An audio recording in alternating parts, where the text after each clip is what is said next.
और उस जन्म को लेने के बाद हमारा क्रम क्या रहा उससे मूल नहीं है। मूल होना चाहिए कि हमने जो जन्म लिया, हमारा जो जन्म हुआ, हम जो मृत्यु लोक में आए, हम जो पैदा हुए इस भूमंडल पर, इस मृत्यु लोक में, तो हमारा जो जन्म हुआ है उस जन्म को पाने के बाद हमने पृथ्वी पर आकर अच्छा कर्म कौन सा करा। मत बुरे कर्म कर बंदे वरना पछताएगा, भगवान की आंखों से तू बच नहीं पाएगा, तू बच नहीं पाएगा। अरे ओ अज्ञानी मत करना दानी, तेरे कर्म का फल भी तू ही पाएगा, जैसा किया तूने तेरे आगे आएगा। मत बुरे कर्म कर बंदे वरना पछताएगा, भगवान की आंखों से तू बच नहीं पाएगा, तू बच नहीं पाएगा। अरे ओ अज्ञानी मत करना दानी, अरे ओ अज्ञानी मत करना। ये कर्म हमको करना है, पर मृत्यु लोक में जन्म लेने के बाद ऐसा कर्म ना करना कि हमारे जाने के बाद कहीं संसार के लोग हमको याद भी करें तो अपशब्द कहें। ऐसा कर्म ना करिए।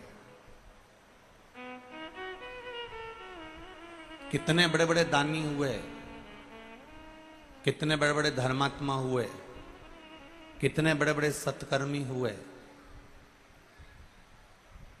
दानियों में भी गिनती होती है राजा कर्ण की।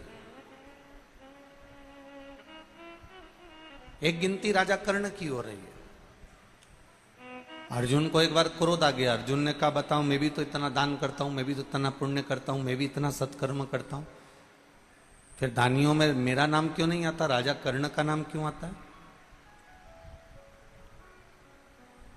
ये राजा कर्ण का नाम आखिर दानियों में कर्ण का ही नाम क्यों आता है? मैंने भी तो इतना दान करा, मैंने भी तो इतना पुण्य करा, मैंने भी तो इतना सत्कर्म करा, मैं भी तो इतना दान देता हूं। अर्जुन कहते हैं कि मैंने जिंदगी में जितना दान दिया शायद राजा कर्ण ने नहीं दिया होगा, मैंने जितना धर्म करा शायद राजा कर्ण ने नहीं किया होगा। जब इतना दान, इतना धर्म, इतना पुण्य, इतना सत्कर्म अर्जुन कर रहे हैं कि मैंने करा, फिर दान वीरों में मेरी गिनती क्यों नहीं है?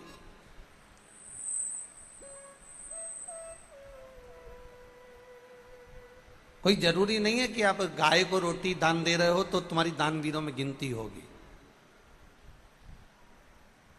तुमने किसी भूखे को भोजन कराया तो तुम्हें दान वीरों की गिनती में लिया जाएगा? ना ना ना ना, आप अपना कर्म करे जाओ। आप गौ माता को रोटी देते रहो, आप भूखे को भोजन कराते रहो, आप प्यासे को पानी पिलाते रहो, किसी दरिद्र को थोड़ा सा सहयोग करते रहो। ये आप मत कहना कि कोई आपको दानी कहे, कोई आपको सत्कर्मी कहे, कोई आपको दानदाता कहे, ना चाहिए। आप तो अपना कर्म किए जाओ, करो कर।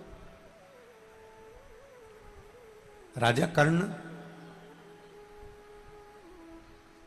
दानवीरों में उनकी गिनती है। अर्जुन को बड़ा बुरा लग रहा है, अर्जुन को ये अंदर से कछोट रहा है कि मेरा नाम दानवीरों में क्यों नहीं है। तब भगवान कृष्ण ने एक लीला रची। भगवान कृष्ण ने एक पर्वत पर बहुत सारा सोना रख दिया, इतना सोने का पर्वत बना दिया, इतना सोने का पर्वत बना दिया, और अर्जुन से कहा अर्जुन ये इतना सारा सोना है, सबको प्रत्येक गांव के लोगों को बुलाओ और ये सोना दान देते जाओ। अर्जुन ने सारे नगर में डोंडी पिटवा दी कि मेरे पास में सोना दान करना है, आइए और सोना लेकर जाइए। अब सोना लेकर जाओ, सोना लेकर जाओ। सारे नगर में सूचना कर दी कि सोना लेकर जाइए। पूरे नगर में सूचना। गांव के लोग सोना लेने आ रहे हैं, तगाड़ी लेकर आ रहे हैं, बोरी लेकर आ रहे हैं, बारदान लेकर आ रहे हैं, बैग लेकर आ रहे हैं, झोला लेकर आ रहे हैं। खड़े होते हैं। अर्जुन पूछता है तुम्हें कितना चाहिए, तुम्हें क्यों चाहिए। अर्जुन पूछ पूछ कर सोना दे रहा, तोल तोल कर सोना दे रहा। अर्जुन ने सोना दान करना प्रारंभ करा। दान करते करते करते करते अर्जुन थक गया। जब अर्जुन थक गया तो अर्जुन ने कहा प्रभु अब मैं तो दान करते करते थक गया। भगवान ने कहा तो राजा कर्ण को बुला लूं मैं दान करने के लिए। अर्जुन ने कहा उसको बुला लो। अब राजा कर्ण को बुलाया। भगवान कृष्ण ने कर्ण से कहा कर्ण ये सोने का पहाड़ है, सोने का पर्वत है, इसमें सोना ही सोना भरा है, सारे गांव के लोगों को तुम्हें दान देना है। अब राजा कर्ण ने कहा ठीक है प्रभु।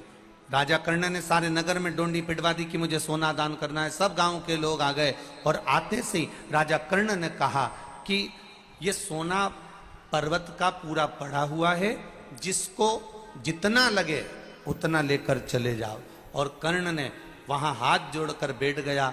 गांव के लोग सोना लेकर जाने लगे। भगवान कृष्ण ने अर्जुन से कहा अर्जुन देख राजा कर्ण में और तुझ में ये अंतर है कि दूसरे का सोना दान करने को मिल रहा है तो भी तू पूछ पूछ के दान कर रहा है, और राजा कर्ण हाथ जोड़कर बैठकर कह देता है तुम्हारी मर्जी पड़े उतना लेकर चले जाओ।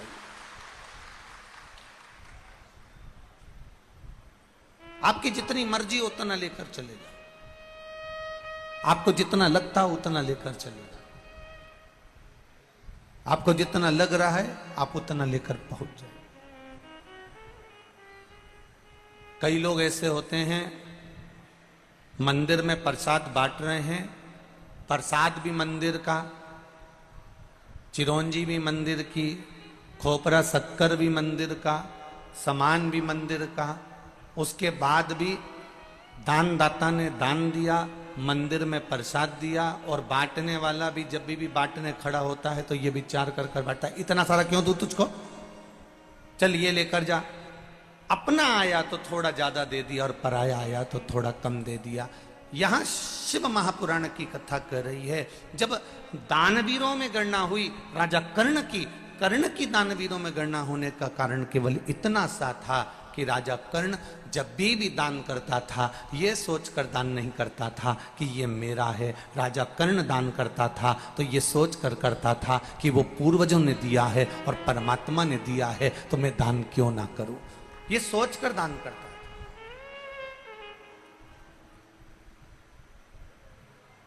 जिस दिन घर की बहुएं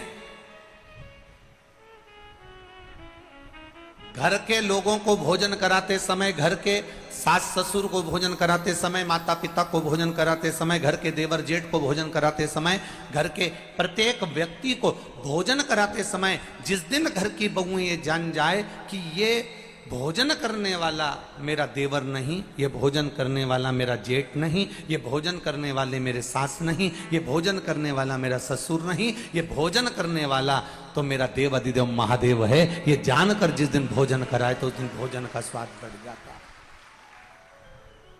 उस दिन भोजन का स्वाद बढ़ जाता है।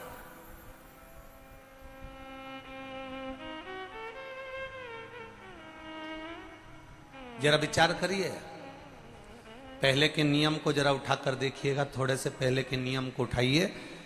माताओं की एक थोड़ा सा अन्न घर में आता है उसके भी हिस्से कर दिए जाते हैं, अन्न के हिस्से। एक अन्न कटोरी भर के चिड़िया को चले जाता है, एक अन्न का भाग चींटी को चले जाता है, एक अन्न का भाग मछली को चले जाता है, एक अन्न का भाग हमारे काम आता है, एक अन्न का भाग किसी अतिथि के काम आता है, एक अन्न का भाग किसी को दान के काम आता है। पर आज लोगों की जो सोच है, आज लोगों का जो विचार है, आज लोगों की जो दृष्टि है वो विचित्र हो गई।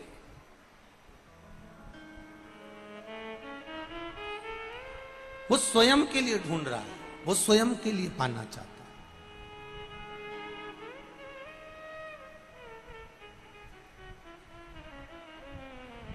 भजन करने वाले कम मिलेंगे,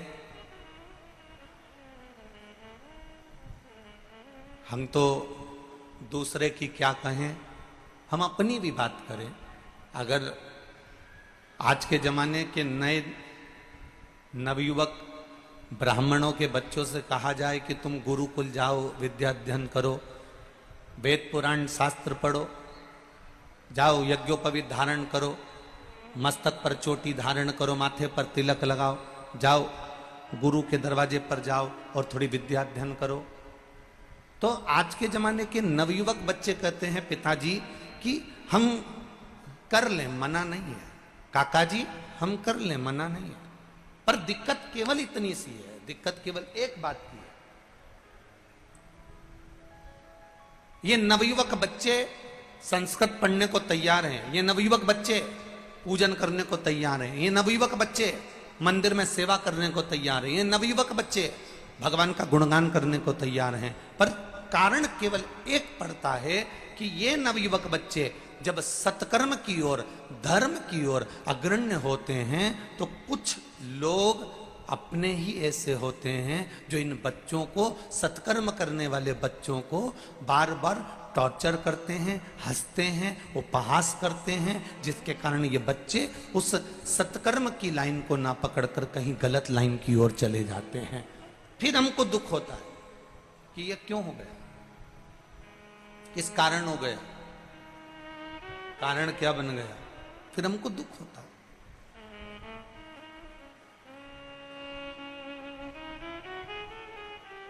राजा कर्ण दानवीर है,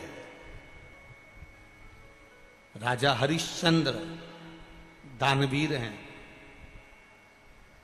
पर शिव महापुराण की कथा कह रही है कि इन दानवीरों की लिस्ट में एक दानवीर बड़ा विचित्र है,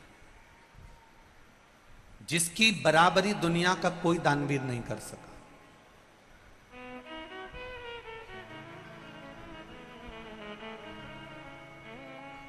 दानवीरों में भी दानवीर, जिसकी बराबरी दुनिया का कोई व्यक्ति आज तक नहीं कर पाया। दानवीरों में कितने बड़े बड़े दानवीर हो गए, कर्ण जैसे दानवीर हो गए, स्वयं हरिश्चंद्र जैसे हो गए, स्वयं दशरथ जी जैसे हो गए, जनक जी जैसे हो गए, ना जाने कितने कितने बड़े बड़े दानवीर हो गए। पर उन दानवीरों में एक दानवीर ऐसा है जिसकी गणना आज तक दुनिया के लोग नहीं कर पाए, आज तक किसी ने नहीं करी, और वो थे दधीचि ऋषि।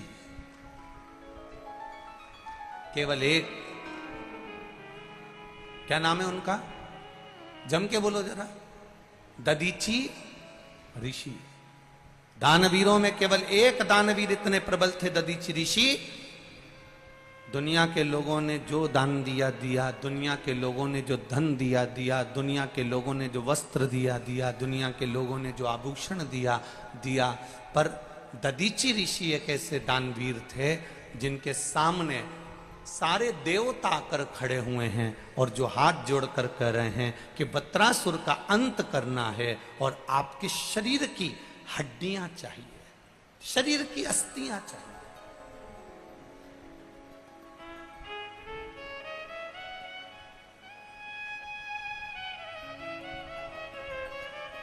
आपके शरीर की केवल अस्थियां दे दीजिए। इंद्र को भी संकोच हो रहा था दधीचि ऋषि से अस्थियां मांगने में। इंद्र को भी संकोच हो रहा था दधीचि ऋषि से उनकी हड्डियां मांगने में। क्यों? क्योंकि दधीचि ऋषि के जो पिता थे अथर्वा, दधीचि ऋषि के पिता ऋषि अथर्वा और दधीचि ऋषि की माता शांति देवी, जो कि शिव भक्ति में लगे रहते थे। इनकी शिव भक्ति करने का तरीका अलग था।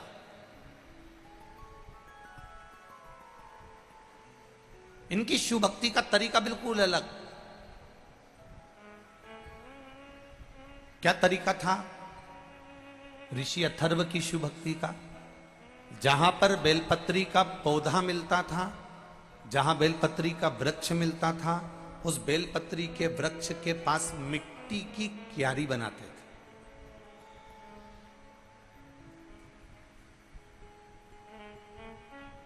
और मिट्टी की क्यारी बनाकर आप लोगों ने देखा होगा, कभी कभी आप लोगों ने भी ऐसा करा होगा कि जो पौधा होता है, पौधे के आसपास थोड़ी थोड़ी सी मिट्टी इकट्ठी करके चारों तरफ से उसकी क्यारी बना लेते हो, चारों तरफ से उसकी क्यारी बना लेते हो। पर ऋषि अथर्व का एक नियम था कि जो ये, जैसे आप समझिएगा, जैसे ये थोड़ा सा माला आप लोगों ने ऐसी रखी और बीच में एक पौधा है और वो पौधा यहां पर है और उसके आसपास में मिट्टी चारों तरफ से लगाई, बीच में थोड़ी जगह छोड़ दी, जलाधारी जैसी। पर ऋषि अथर्व, दधीचि ऋषि के पिता, पौधे को रखकर, ये पौधा है और इसके आसपास में जो क्यारी बनाते थे वो क्यारी पूरी चारों तरफ से पैक नहीं करते थे। ऋषि अथर्व क्या करते थे कि उस क्यारी को पैक करने की जगह पौधे के आसपास गोल क्यारी बनाई और क्यारी बनाकर एक छोटी सी जगह छोड़कर ऐसी लंबी जगह वहां से छोड़ देते थे। जैसे आप लोग मट्टी का जो पार्थिव का जो शिवलिंग बनाते हो ना, पार्थिव शिवलिंग, तो पार्थिव शिवलिंग बनाते समय क्या करते हो, नीचे की जो जलाधारी है उसको बनाते हो, बना के थोड़ा लंबा कर देते हो, जलाधारी जैसा, जलाधारी जैसा लंबा कर दिया।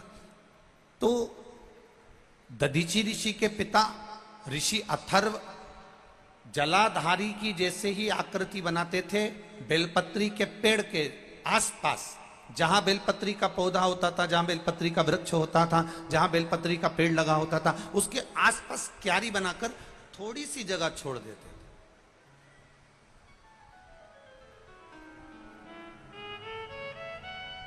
और वो थोड़ी सी जगह छोड़कर ऋषि अथर्व उसी को, बेलपत्री के पौधे को ही शंकर और पार्वती मानकर बेलपत्री के पौधे की ही अर्चना करते थे, उन्हीं का भजन करते, उन्हीं का स्मरण करते, उन्हीं का।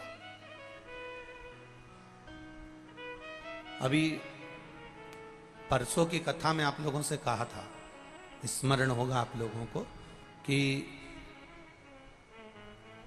बन सके जिंदगी में तो एक बेलपत्री के पौधे को बड़ा करो, उसको लगाओ, उसकी पूजन करो।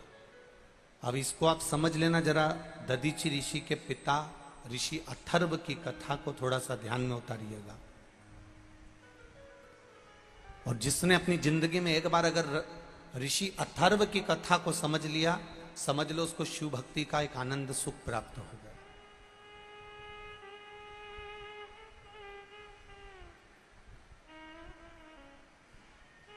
दो चीजें बड़ी पुण्यप्रद होती हैं,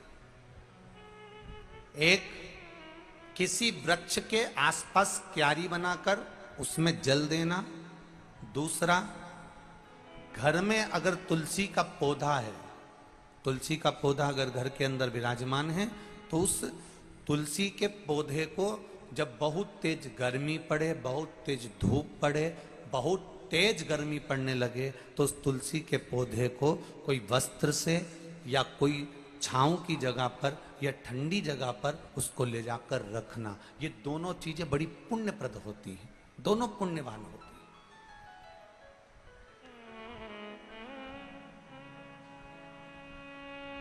दोनों पुण्यता।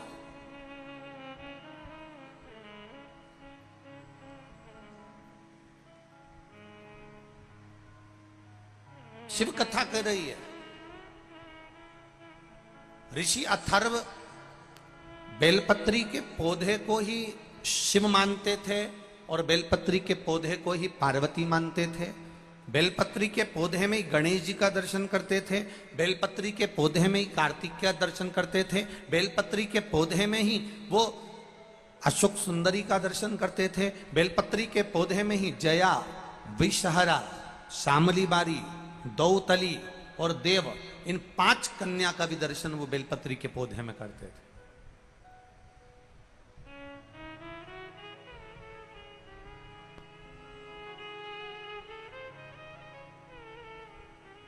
जिस बेलपत्री के पौधे में,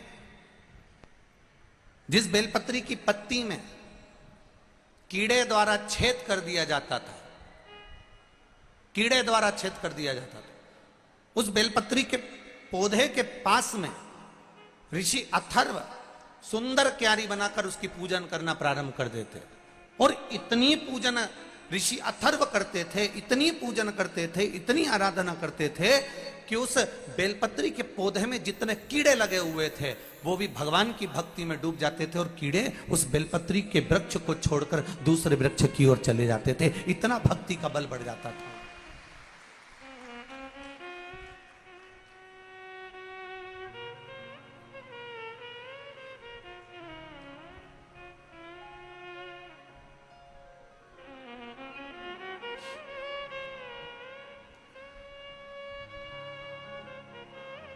जरा समझिएगा इस बेलपत्री की पत्ती का। आप लोग जितने लोग भी टीवी के माध्यम से देख रहे हैं, या जितने लोग आस्था चैनल के माध्यम से, फेसबुक यूट्यूब के माध्यम से, और जितने लोगों को नजदीक से अगर ये बेलपत्री ना दिखे तो आप लोग एलईडी के माध्यम से इसका स्मरण करिएगा जरा। ये बेलपत्री की पत्ती है। इस बेलपत्री की पत्ती में धोने के बाद भी, साफ करने के बाद भी, अगर बेलपत्री की पत्ती में कहीं चक्र रह जाता है, या बेलपत्री की पत्ती में नीचे गदा रह जाती है, डूठ रह जाता है, और वो डूठ वाली, वो चक्र वाली बेलपत्र यदि हम समर्पित करते हैं तो उसका पुण्यता हमारे खाते में नहीं आता। चक्र कैसा और गदा कैसी, डूठ कैसा? बेलपत्री की पौधे की डंडी में से बेलपत्री तोड़ी तो नीचे डूठ रह जाता। देखा है ना माताओं? जम के बोलो जरा, देखा है सबने? उस डूठ को निकाल दिया जाता है, उस डूठ को निकाल कर रख दिया जाता। अब चक्र की स्थिति क्या रहती है कि बेलपत्री का जो पौधा होता है, उस पौधे में किसी किसी पत्ते में एक जैसे कागज रहता है, और कागज में एक चने का दाना रख दो, और चने का दाना रखकर कागज को दबा दो तो उसमें फुंसी जैसा एक भाव उत्पन्न हो जाता है। कभी कभी आप लोगों ने देखा होगा, उसमें उभरा हुआ भाग उत्पन्न हो जाता है। जिस बेलपत्री के पत्ते में, जिस बेलपत्री के पत्ते में कहीं उभरा हुआ सा भाग अगर नजर आता है, जैसे दाने जैसा अगर नजर आता है, या बेलपत्री का पत्ता नीचे से एक बिंदु जैसा उचक कर सामने आ जाता है, तो वो चक्र माना जाता है। वो बेलपत्री शिव को समर्पित नहीं करी जाती। और यहां तक शिव महापुराण की कथा कर रही है, अगर आपके पास में नूतन कोई बेलपत्र नहीं है, आप किसी जगह से बेलपत्र लेकर नहीं आए हो, बेलपत्र आपकी थाली में नहीं है, पूजन की थाली में नहीं है, शिव महापुराण यहां तक कहती है कि शंकर भगवान पर चढ़ी हुई बेलपत्र उठाओ, उसको धो, और वापिस उसको हाथ में लेकर देवाधिदेव महादेव से अपने हृदय की बात कहकर वो बेलपत्र वापिस शिव जी को समर्पित कर दो। शिव उसको स्वीकार कर ले, शंकर उसको स्वीकार कर ले। शंभु शरणे मांगू घड़ी दुख काटो, दया कर दर्शन आपो। विनय निवेदन करें। ऋषि अथर्व, दधीचि ऋषि के पिता, शिव जी की आराधना करने के लिए बेलपत्री के पौधे के पास में मिट्टी की क्यारी बनाते हैं, और उसके सामने थोड़ी सी जलाधारी बनाते हैं। बेलपत्री के पौधे की पूजन में लगे रहते हैं, उसकी आराधना में लगे रहते हैं, उसकी सेवा में लगे रहते हैं। और सेवा करते करते करते करते करते करते एक बार उनकी धर्म पत्नी शांति देवी ने उनसे प्रश्न किया।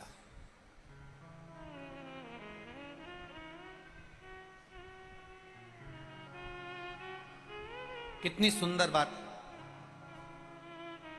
पत्नी पति से बात भी कर रही है तो शंकर भगवान की कर रही है, और एक आज की पत्नी पति से थोड़ी देर भी अगर बात होती है तो केवल सामान लाने की ही होती है। तुम वहां से आ रहे हो तो मैंने पीको पे साड़ी दी है, उठा के लिया। तुम अगर वहां से आ रहे हो तो सब्जी मंडी से आधा किलो गिलकी लिया। अब एक जरा विचार करिएगा, एक ऋषि अथर्व की धर्म पत्नी है जो केवल शिव की चर्चा कर रही है, एक सुदामा जी की पत्नी है सुशीला जो केवल द्वारकाधीश की चर्चा कर रही है, एक अर्जुन की धर्म पत्नी है द्रौपदी जो केवल भगवान कृष्ण की चर्चा कर रही है, एक पांडवों की माता कुंती जो बार बार भगवान कृष्ण की चर्चा कर रही है।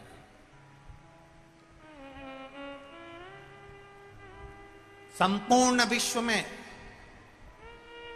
वो नारी धन्यवाद की पात्र है, संपूर्ण विश्व में वो नारी सबसे ज्यादा धन्यवाद की पात्र होती है जो अपने पति से, अपने परिवार वालों से थोड़ी देर राम कृष्ण और शिव की चर्चा करती है, वो धन्यवाद की पात्र।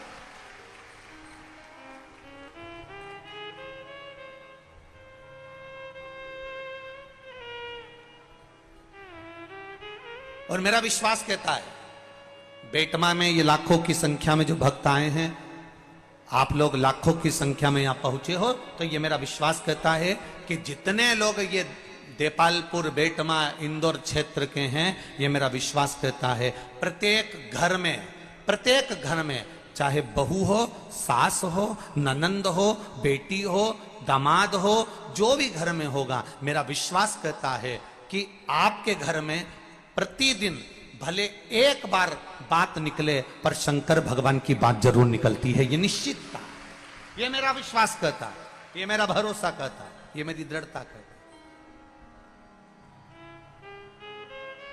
बोलो री जी सही है कि गलत है? आप रोज दिन भर बात मत करो पर एक मिनट, एक क्षण, एक पल, एक घड़ी बात जरूर निकलती है।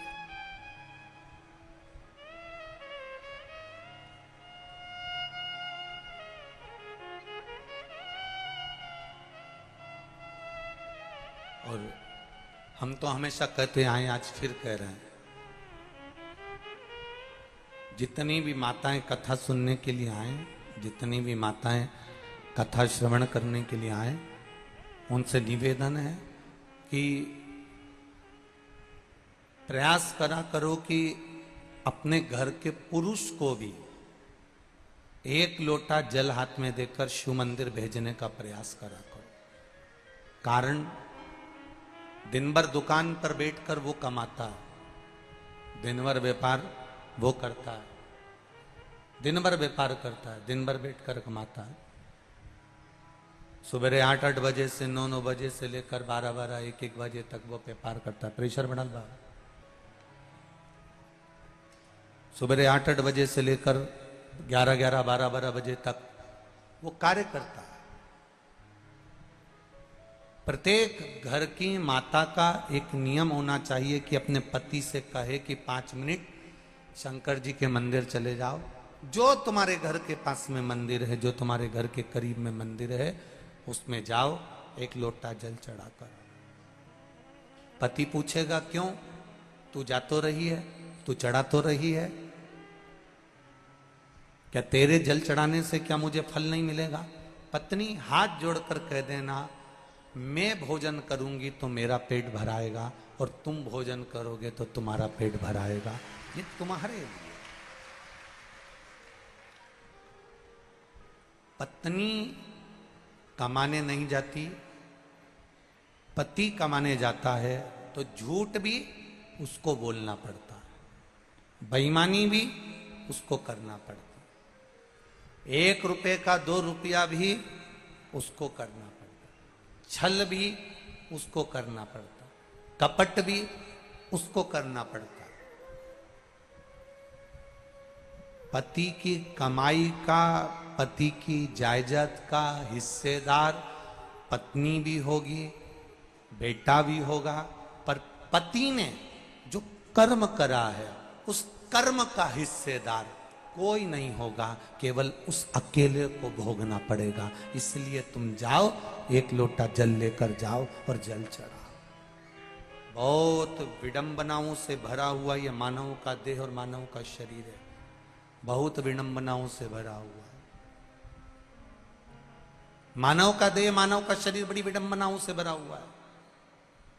आज के जमाने में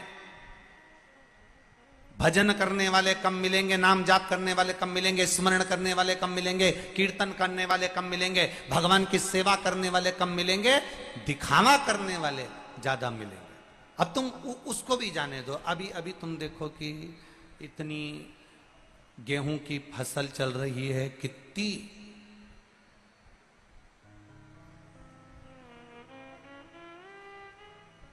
पहले के समय में ये गेहूं काटने की, चना काटने की मशीन नहीं होती थी। बोलो री जी हाँ, बोलो बोलो जम के बोलो ईमानदारी से, होती थी क्या? नहीं।